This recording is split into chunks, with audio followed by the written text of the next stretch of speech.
Right now we are outside of Staples Center and the BTS Army, they are waking up this morning. No more of those sleeping bags and tents. They are alive.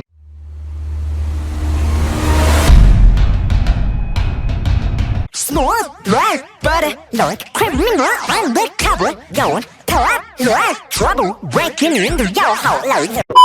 While psychologists and biologists are still debating on whether or not they are human, the growth of K-pop worldwide has brought with it the rise of the K-pop stan phenomena. What is a K-pop stan, you ask? Imagine a psychopathic stalker who's obsessed with K-pop and you have your average K-pop stan. While you'd think that the K-pop idols would be the farthest from harm from the K-pop stans, it's actually quite the opposite. These creatures are so vile that their evils reach the K-pop idols that these stans are obsessed with the most. Here in example A K-pop idol is attacked live on stage. And you'd think that this is just some unusual event. You'd be wrong, that's your average Tuesday in K-pop world. Here the dude just walked into stage and tried to kidnap a K-pop idol in broad daylight. You'd think that this is unusual, wrong again. This is just Wednesday in K-pop world.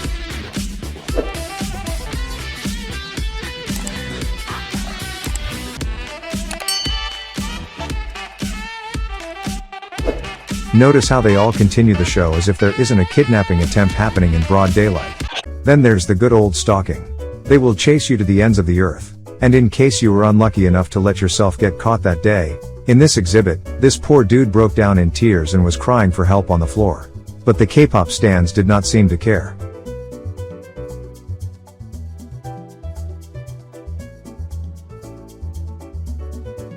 You might start to think that this is maybe just a Korean thing, and only within the Korean fans. Wrong again. Hi, it's me, Josh. Today is the 17th December 2021. This guy, known as Stalker Joshua, traveled all the way from Europe, leaving everything behind to spend the better part of the last 3 years stalking the same K-pop idol. It started with him boarding the same flight as her, so that she'd have nowhere to run from him. And it then reached the point of him threatening to kill her if she dared to date anyone other than him. What's more insane is that Stalker Josh was filming all of his stalking endeavors and posting weekly video updates to share with his fellow stans. Down there is a studio where they told me that twice, sometimes Keemstar for a photo shooting, and I gave them a note, guys, please help me to make sure that Dion watches this video. This was happening for the past 3 years. I repeat, this was happening for the past 3 years. It's still ongoing. And none of this is exclusive to the male stans either. I could spend a whole series of videos on this. But in the interest of not disturbing you any further, we'll move on. Kim Taeyang from BTS is my husband, and obviously why would he not love me? A sub-branch of the K-pop stans is the koreaboo. I wish I was Asian. I wish I was cool. I wish I had Asian friends at the Asian pool. I wish Asian food. My Asian dad. We will go to the mall with our Asian fads. A koreaboo is someone who denounced their own race and calls themselves Korean, genuinely believes that they're Korean or wishes they were Korean. They may also think that they will someday marry their favorite idol. Basically the equivalent of the weeaboo, but more extreme. How extreme, you ask? And I hope people can respect my decision. It's a very tough decision to come out this way, but I am coming out as non-binary. I don't feel I identify as male or female, I just feel like I'm just in the middle. And my pronouns are they, them, Korean, Jimin, because I know a lot of people don't understand me, but I do identify as Korean, and I do look Korean now. I do feel Korean. I don't identify as British, so please don't refer to me, any media or anyone online, as British, because I identify as Korean. That's just my culture, that's my home country, that's exactly how I look now. And I also identify as Jimin, that's my Korean name. A prime example is this specimen. He was so obsessed with his favorite idol that he had undergone several dozen plastic surgeries attempting to look like him. Then he proclaimed that his race is Korean. You heard that right. This specimen genuinely thinks that he is now of the Korean race. What was the most interesting part of either Korean culture or the language? I think the Korean people are so just so incredible. Okay, wow. I'm happy. If you look at the pictures of me and Jimin, we're identical. No, you're not. When I was in Korea, everyone calls me Jimin. When I'm walking down the street, everyone's like, "Oh my God, it's Jimin! It's Jimin!" You are lying to me right now. Maybe you're lying to yourself. Either tell me the truth or shut up.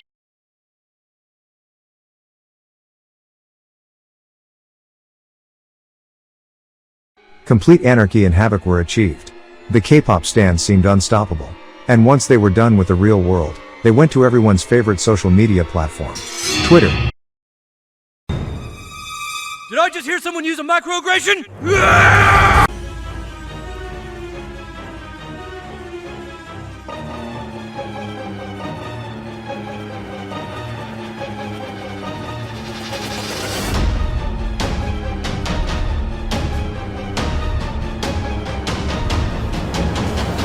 Things were getting really bad on the internet, and just when it looked like it couldn't get worse,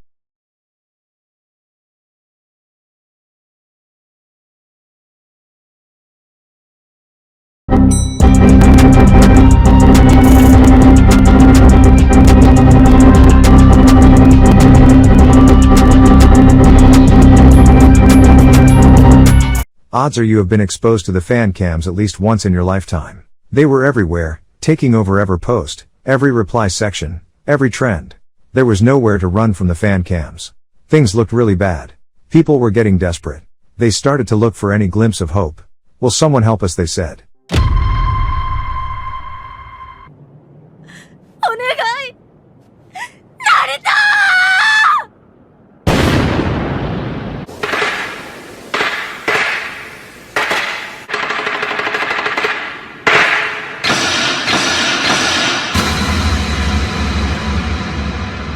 The internet refuses to give up. It's fighting back. Several YouTubers stepped to the challenge. Many have fallen. Then 3 notable names joined the fight. First, it was some ordinary gamers. He tries giving them an IT support diagnosis, but nothing happens. Then it was Ethan from H3H3, but at this point he was already out of relevance, lazy, and unfunny. But maybe one final glory for old time's sake. I'm just gonna say it right now. I don't like K-pop. I hate K-pop. I don't get BTS. K-pop? They look like they're just a bunch of... How did this become a thing in Western culture where all these grown men and little girls are jerking off to little K-pop boys? It's like a little fetish. It's like a little twink gay fetish about these K-pop boys.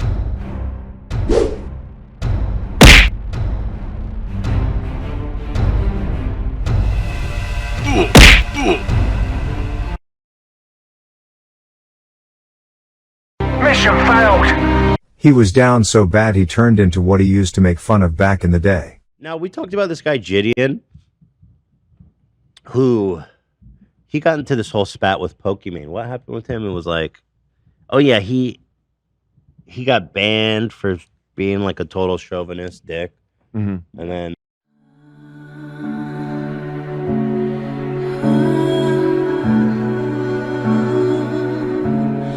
Who the fuck goes to Best Buy without a shirt? Catch you later, Andrew. Hey. Good. What are you... Why are we still here? Just to suffer? He's just trying to be a good employee, and y'all had to fuck with him like that.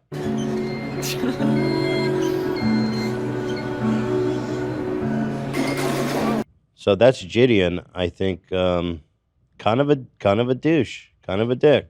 It's not funny! But is this the dumbest and most embarrassing thing we've ever done? All that remained was Keemstar. Could it be? The cockroach of YouTube. He survived all of YouTube's bans. He can survive a nuclear blast. Surely he can survive the stands. Could he be the hero we were all waiting for? Were we wrong about him? Was he the hero all along? People started to wonder, filled with wishful thinking.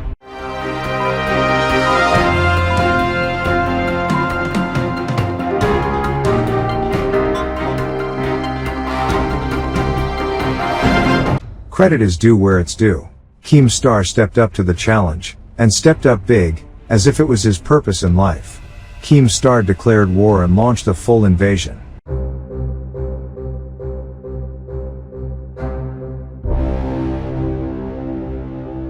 Keemstar gathers all of his arsenal, all of his troops. This is a full-out war. He launches his invasion on multiple fronts. The main was his Twitter account, backed by his YouTube and collabs with other YouTubers. Multiple skirmishes were taking place. The stands were on high alert. Multiple hits but no critical injuries so far. Keemstar knew he was short on time. He had to figure out a way to land a critical blow, and possibly a major win. The stands launched their counter in full force. The Twitter front started to get overrun. This was bad. He figured his only chance was to try and gain popular support of the mainstream on his side. but they were closing in on him from the Twitter front. He had to try and outmaneuver them from a different front. Desperate times called for desperate measures.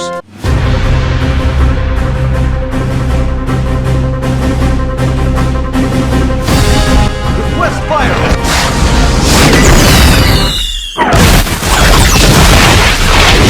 Keemstar drops a diss track on the YouTube front. As you would expect, it was complete cringe. And it didn't affect the stands much. But it did its intended purpose.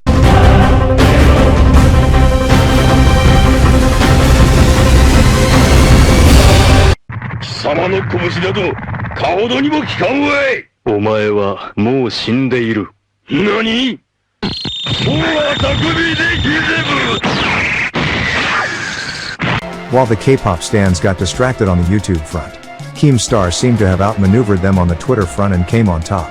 It was outstanding. Incredible. A major victory. Today is Victory Day. But when people started to look further, something seemed off. 俺だけの時間だぜぶっ殺してやる無駄無駄無駄無駄無駄無駄無駄無駄無駄時は動き出す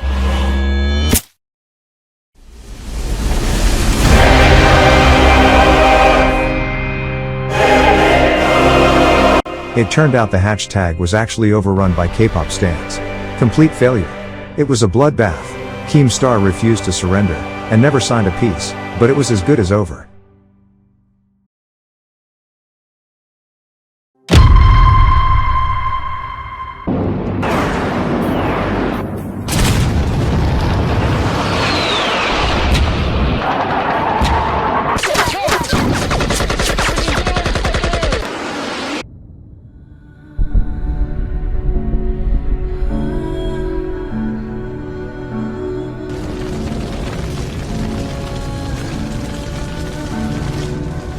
What seemed to be the last hope is now gone.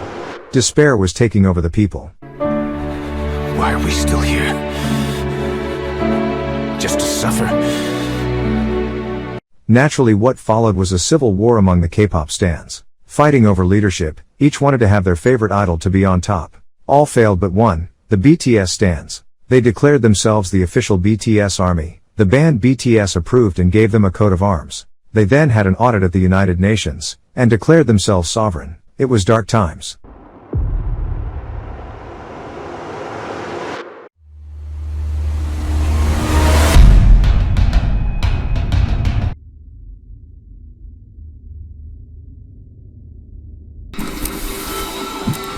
Did y'all see the new game theory that Matt Pat posted? Apparently Luigi was ほう向かってくるのか逃げずにこのディオに近づいてくるのか